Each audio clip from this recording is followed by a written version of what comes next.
بیا هم زما سلامونه ومنئ. تاسو زما مرکه له ولسمشر محمد اشرف غني سره ګورئ.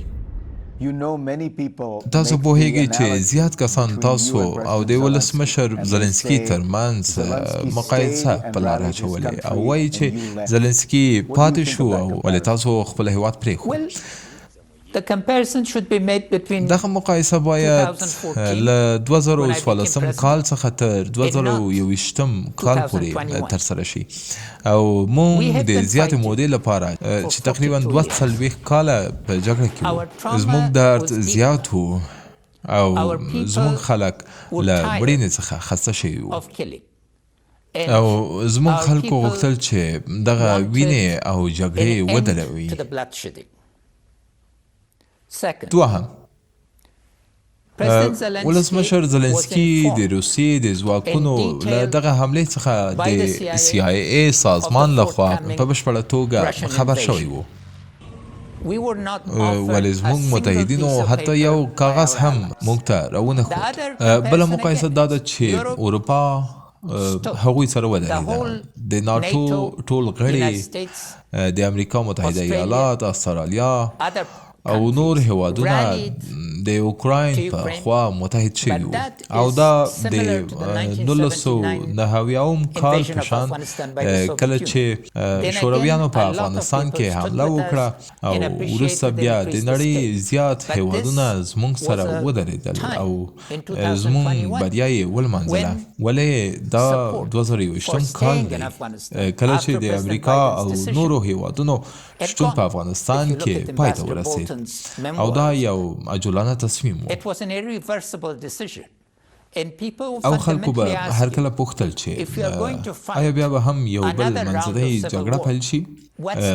بالاخره نتیجه به څه وي؟ آیا تاسو وایئ چې د امریکا لخوا خیانت شوي یاست؟ زه له دغه ډول کلمو څخه کار نه اخلم ځکه چې زموږ دغه درد داسې خبرې دعوا کوی نشي.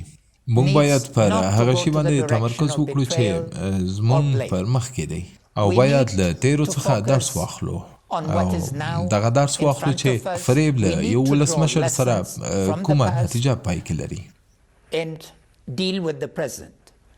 زموږ هیواد په بد وضعیت کې دی. زه دا نه غواړم چې څوک ملامت کړم. د نړۍ لوی قدرتونه د خپلو منافعو لپاره تصمیم نیسي او هیله لرم چې د دغه موضوع د پیامد لپاره فکر کړی وي. تاسو ګمان کوئ چې د ولسمشر ټرامپ توافق له طالبانو سره یو اشتباه وه؟ بله هو.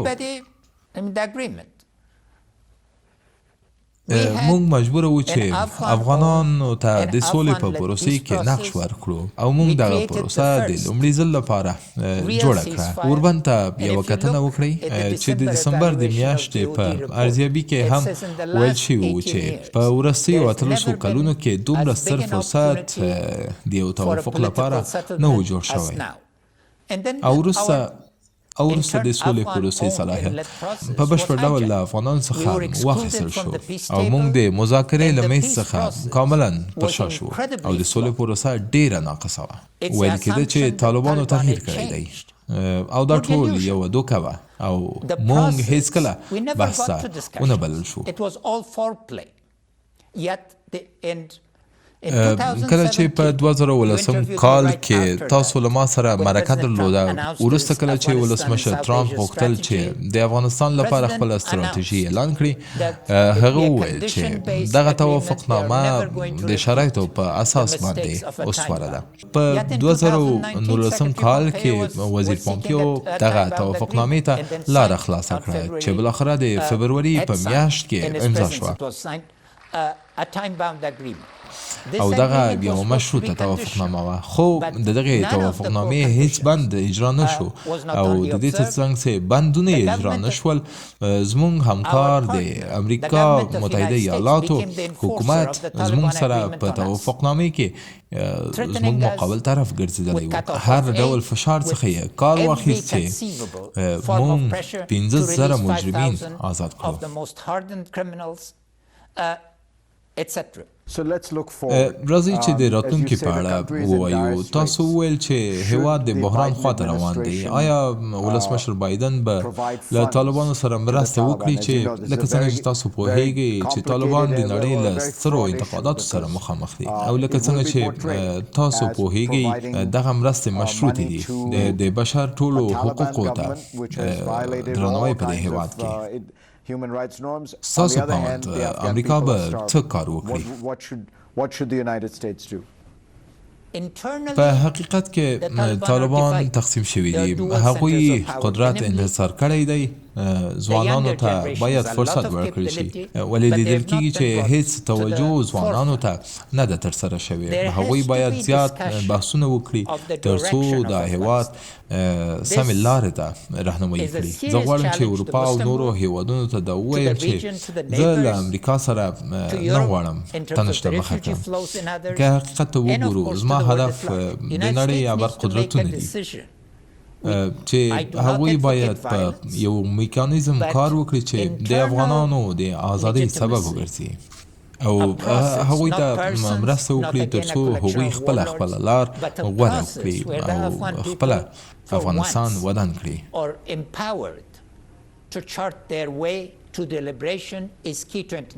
د افغانستان د پیسو په اړه غواړم ووایم چې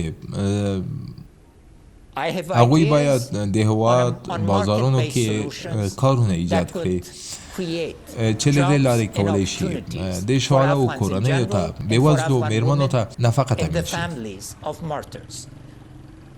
امریکا کوم اساسي کار نه دی ترسره کړی په افغانستان کې. هغوی باید د افغانستان پیسې اړوندو خلکو ته وویشي.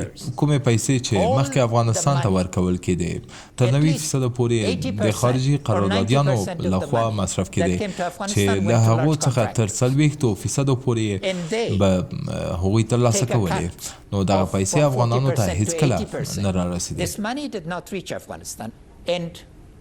اوس هغوی غواړي هغه لاسته راوړي او کومې پیسې چې اوس افغانستان ته د مرستې په نوم راځي په حقیقت کې هغه له 9 بیلیونه ډالرو پیسو څخه دي چې ما د افغانستان لپاره ذخیره کړې وې.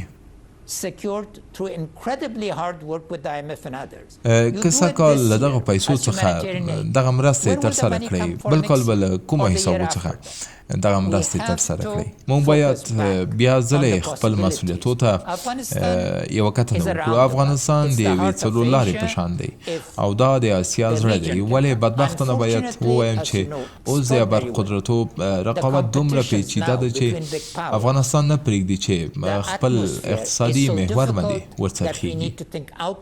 څنګه کولی شو موږ یو اسلامي اجماع او نړیواله اجماع جوړه کړو چې افغانانو ته مرسته وکړي؟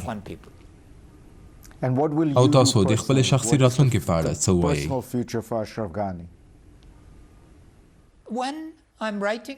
کله چې زه لیکنه کوم د هیواد 20 کاله پخوا ته کتنه کوم او اوس د یو کتاب په لیکنه بوخت یم چې کوم شیان چې ما زده کړي دي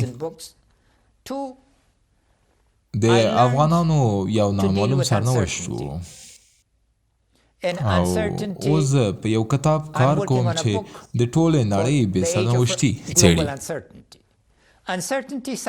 آیا تصور کوئ چې بیرته به افغانستان ته ستون شئ؟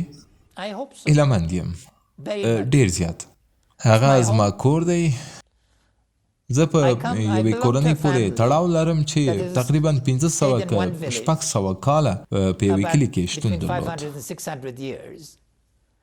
او په وروستیو 300 کالو کې زموږ نسلونه زیات شیان له لاسه ورکړي دي. نو ځکه مهاجرت موږ ته یو نوی شی نه دی ولې زما زړه له خپلو خلکو سره هلته تپېږي. په هیواد کې تقریبا 28 لارې د مرستې د ټولولو لپاره موجودې وي. ولې بدبختانه باید ووایم چې د طالبانو لخوا دغه ټولې لارې تړل شوي دي. ځوانان، میرمنې او غریبان له ټولو څخه زیاته صدمه لیدلې. هیلې ماتې شوي دي. نړۍ باید خپلو ګټو ته وګوري. آیا بیا هم غواړئ چې میلیونونه مهاجرین ستاسو دروازې ووهي یا هم نورې لارې غوره کوئ؟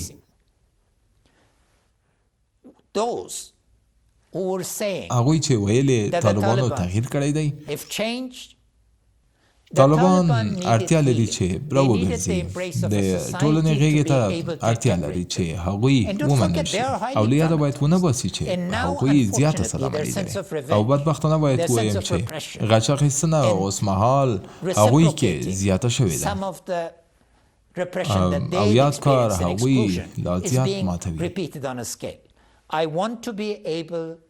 زه هیله لرم چې وکولی شم د هیواد لپاره مرسته وکړم، او د زړه له تله غواړم چې یاد کار ترسره کړم، او د هیواد په نشتون کې زه یوازیتوب احساسوم. ښاغلی غني، مننه له تاسو څخه. مننه ښاغلیه، او مننه له دې چې د افغانستان لپاره بیا هم تمرکز کوئ.